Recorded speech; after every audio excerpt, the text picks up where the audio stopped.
Hey guys, this is Matt Core from ControlPaint.com, and today we're going to do a little bit more on lighting and rendering, and I'm going to do a quick sketch of this ear. Because as I've been hearing from you guys, a lot of people are having trouble with their work feeling flat. They just don't quite understand why it's not looking realistic in the way they want.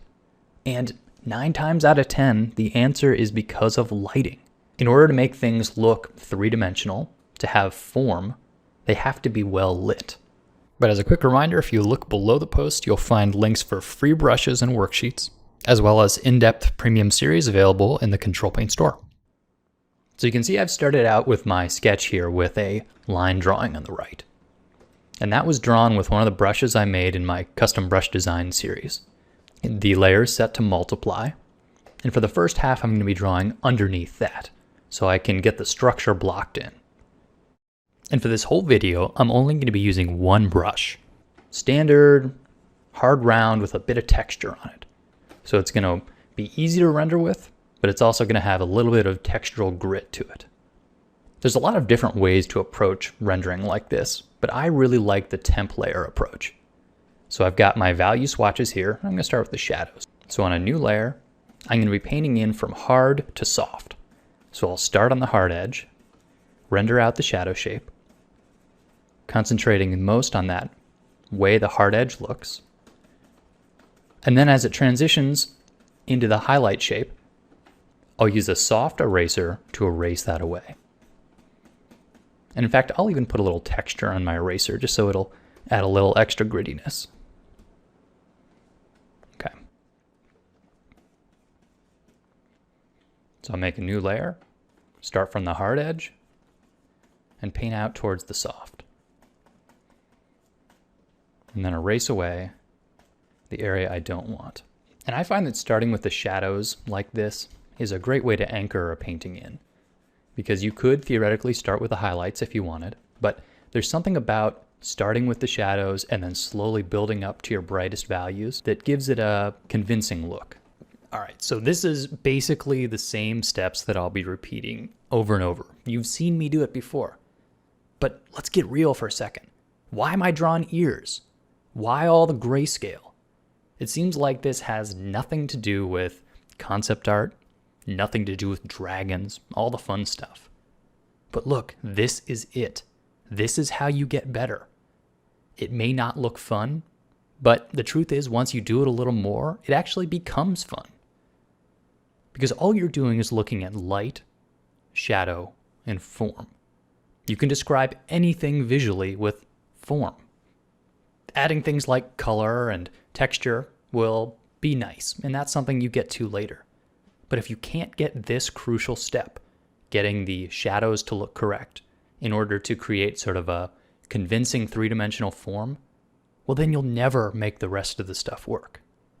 This is crucial. If you were to go to art school, they'd force you to go to a couple classes of drawing. Drawing 1, drawing 2, even if you are a film major. Oops, this is an important part. Okay, so now I'm halfway through. I'm going to collapse everything down and start painting on top of my line art because it's all blocked in, so I don't have to worry about the structure. Okay, sorry, back to my diatribe. So this stuff, it is so important. Yes, we are using a computer, and that means we can break certain rules. Drawing this ear in 10 minutes was a lot quicker than I could have done the same with charcoal. And that's where Photoshop helps. But you're only going to get the long-term results you want if you learn in the traditional way. So even if you can't afford art school, you still should mimic Drawing 1. In Drawing 1, you sit down on a wooden desk and draw still lifes every day for hours. It is boring, but you get much better. And the things you get better at are hard to quantify. What you're doing is you're training your eye to see shape, value, and form. That's something that no Photoshop tutorial is going to help you get better at. The only way to get better at it is looking at still lifes. There's a term I've heard used called pencil mileage. And the idea here is just simply sitting down at your desk, drawing stuff is going to make you better over time. And I really believe in that. If you feel frustrated that your drawings aren't looking three-dimensional, aren't looking realistic, You probably just haven't spent enough hours. Look, if there was an easy way to get better at this stuff, some filter hidden somewhere in the menus, I would have found it by now. It's not there. This is just pure practice. Now, it's careful practice. Don't get me wrong, when I do studies like these, I am not just phoning it in, serving my time. I am looking carefully and studying the surfaces. But this sort of careful, dedicated practice is really the only way to get the results you want. In fact, I think it's best to do just grayscale. Limit it down to pure form. Because once you understand form, then you're in. You can paint directly in color if you want, but you'll be understanding values as you paint the color in. So I'm not even advocating a grayscale to color workflow. I'm simply advocating learning and internalizing form.